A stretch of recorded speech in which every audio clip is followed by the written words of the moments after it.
السلام علیکم ورحمۃ اللہ وبرکاتہ۔ رسول اللہ صلی اللہ علیہ وسلم کی صفت حلیم بھی ہے۔ آپ کو اللہ نے بڑا حلم عطا فرمایا، بڑا حوصلہ عطا فرمایا،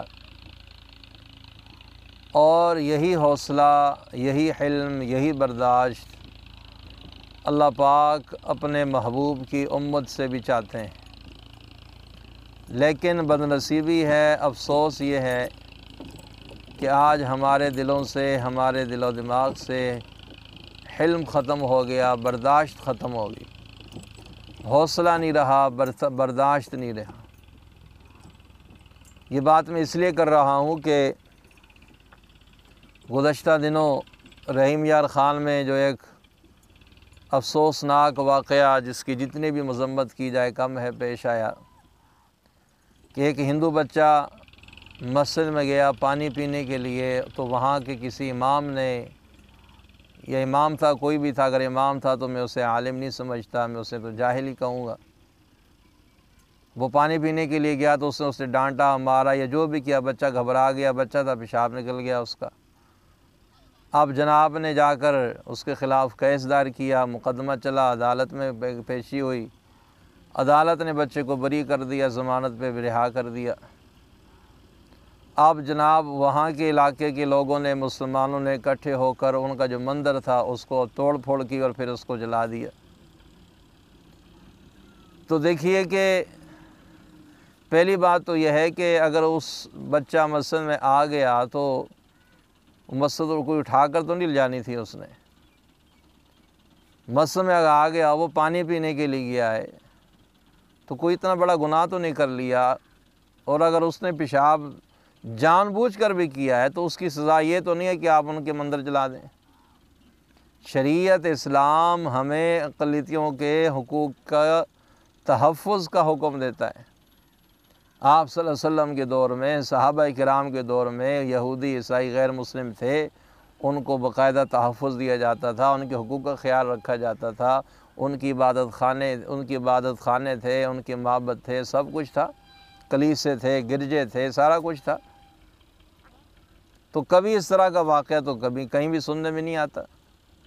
اسلام تو اقلیتوں کے حقوق کی تحفظ کی ذمہ داری اٹھاتا ہے اور تحفظ، حفاظت کرنے کا حکم دیتا ہے۔ تو اس واقعے سے ہم دنیا کو کیا میسج دے رہے ہیں، ہم دنیا کو کیا پیغام دے رہے ہیں کہ ہم یہ مسلمان ہیں، یہ ہمارا اسلام ہے، یہ ہمارا دین ہے جو ہم لے کر گھوم رہے ہیں۔ ہے حضور صلی اللہ علیہ وسلم کے زمانے میں ایک بدو نے آ کر مسجد نبی میں پیشاب کر دیا، پیشاب کرنا شروع کیا۔ آپ صلی اللہ علیہ وسلم کے صحابہ اٹھے اس کو مارنے کے لیے، پکڑنے کے لیے۔ آپ نے فرمایا بیٹھ جاؤ۔ جب اس نے کر لیا تو آپ نے فرمایا ادھر آؤ۔ قریب آیا، آپ نے فرمایا میاں یہ مسجدیں اللہ کی عبادت کے لیے بنائی جاتی ہیں، یہ اللہ کی تلاوت کے لیے، ذکر اذکار کے لیے بنائی جاتی ہیں، ان چیزوں کے لیے نہیں بنائی جاتی۔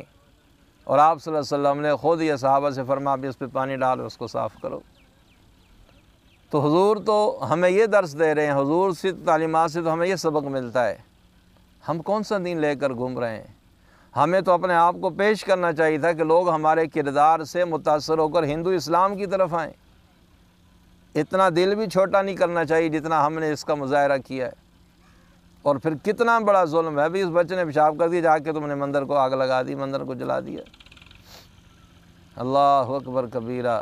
بھائیو، ہمیں اپنے اندر برداشت اور حوصلہ پیدا کرنے کی ضرورت ہے، اور گورنمنٹ سے بھی درخواست ہے کہ عمران خان صاحب اس قسم کے واقعات کا از خود اور سخت نوٹس لیں کہ پوری دنیا میں ہمارا امیج خراب ہو گیا، پوری دنیا میں ہماری کتنی تذلیل ہو رہی ہے، اور خاص پر کہ میڈیا کے جو لوگ بھی یا جو چینل بھی اس کی غلط تشہیر کر رہے ہیں، غلط اس کو رنگ دیا جا رہا ہے۔ اس کا بھی نوٹس لینا چاہیے۔ جو بات ہے، جو حقیقت ہے، اس کو سامنے لایا جائے، اور جو لوگ اس میں ملوث ہیں ان کے کفر کردار تک پہنچایا جائے، انہیں قرار واقعی سزا دی جائے، تاکہ آئندہ کوئی بھی بندہ اس قسم کا قانون ہاتھ میں نہ لے۔ تو بھائیو، ہمیں تو رواداری کا حکم ہے، ہمیں تو ان کے حقوق کی حفاظت کا حکم ہے۔ جس طرح ہم پاکستانی ہیں، ہندو بھی اگر ہمارے ملک میں رہتے ہیں تو وہ بھی پاکستانی ہے، جتنا پاکستان ہمارا ہے اتنا پاکستان ان کا بھی ہے۔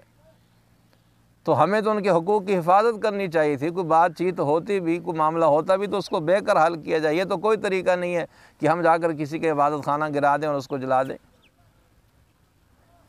بھائیو، اجتماعی طور پر ہمارے اندر شعور پیدا کرنے کی ضرورت ہے، شعور اجاگر کرنے کی ضرورت ہے۔